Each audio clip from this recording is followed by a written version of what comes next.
Bienvenidos a La mente y sus cicatrices. Soy Pablo de Lorenzo, psicólogo experto en trauma y acoso. Hoy tenemos un episodio muy especial en el que vamos a abordar temas de mente y temas de guerra.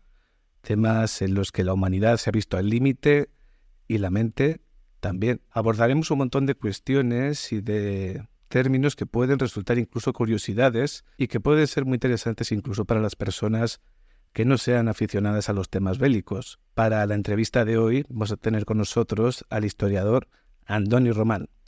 Muy buenas, Andoni. ¿Qué tal estás? Bueno, muy buenas, Pablo. Encantado de estar aquí otra vez. Y nada, con muchas ganas de hablar sobre psicología, temas bélicos. Muy bien. La primera pregunta que te quería hacer era un poco sobre el estrés postraumático, que es un tema que solemos abordar mucho en este programa. Y quería preguntarte un poco sobre cómo se concebía el estrés postraumático, generalmente relacionado con los temas de guerra, con los temas bélicos, en la antigüedad, en la antigua Roma, en la antigua Grecia. ¿Hay alguna información al respecto? ¿Hay algo que nos puedas contar sobre ello o es todo un misterio?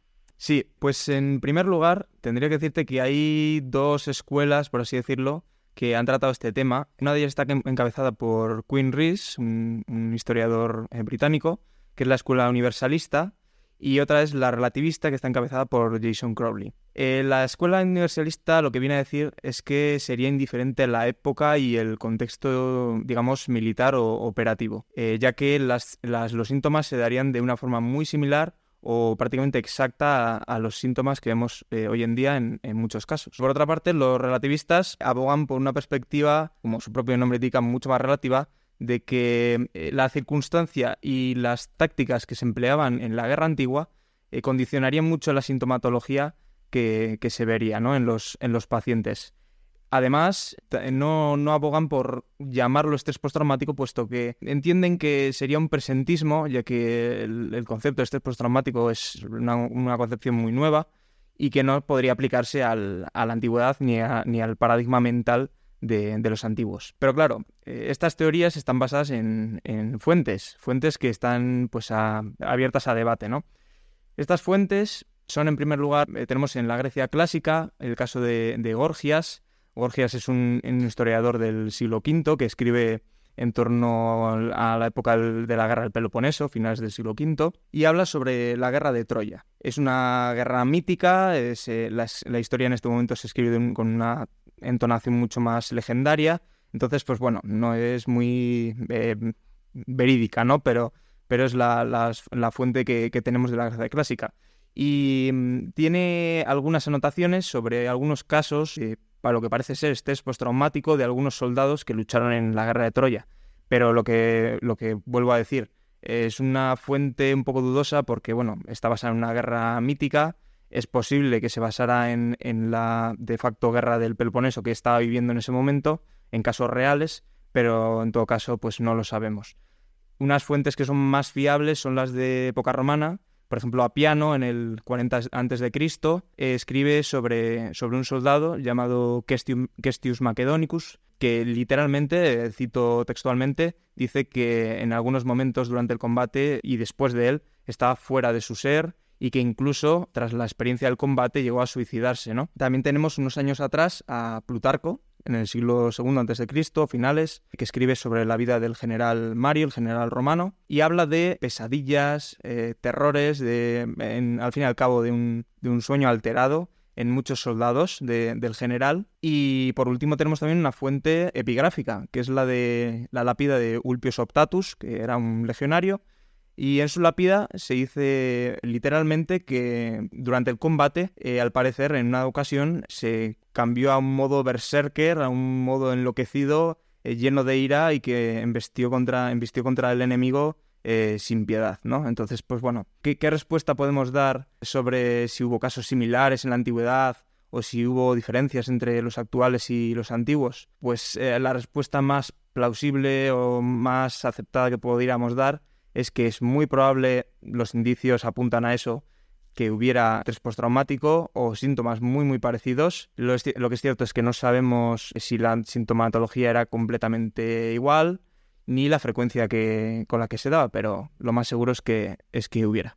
Bueno, como dices, yo la verdad que compartiría la visión universalista porque al final considero que el estrés postraumático es una reacción natural del cuerpo ante eventos aterradores y que marcan mucho emocionalmente, como puede ser la guerra. La siguiente pregunta que me gustaría hacerte es un poco sobre el impacto de la religión en la mente humana a la hora de poder justificar la beligerancia contra otras personas, es decir, la ejecución en batalla contra otros combatientes, es decir, si la religión daba carta blanca para no sentir culpabilidad al realizar esos actos. Lo que tenemos que entender es que cuando se da una guerra cuya motivación es eminentemente religiosa, es que la religión da al combatiente una causa justa por la que está haciendo lo que está haciendo. ¿Qué quiero decir con esto? La culpa en sociedades como la medieval, por ejemplo, de matar a otra persona, nace